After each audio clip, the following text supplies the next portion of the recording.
Gitme demedim ama kal diye çok sustum.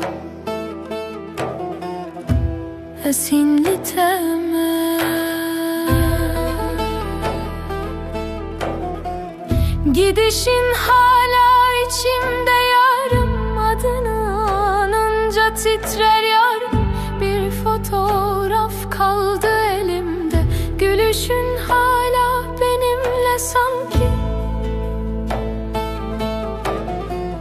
Tuçuyi dilemin şikest, ez beteman bedest.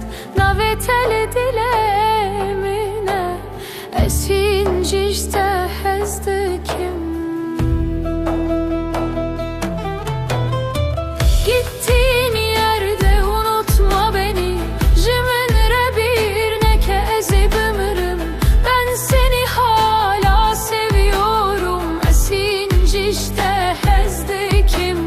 Bir gün dönersen eğer tuve geri, ezliverim ama kalbim artık yorgun.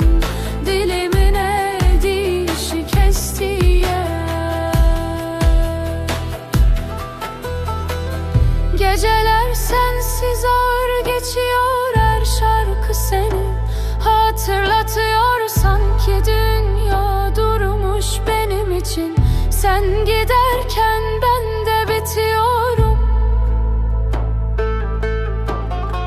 Şeven min betedirecin, çaven min begirite ne girtin.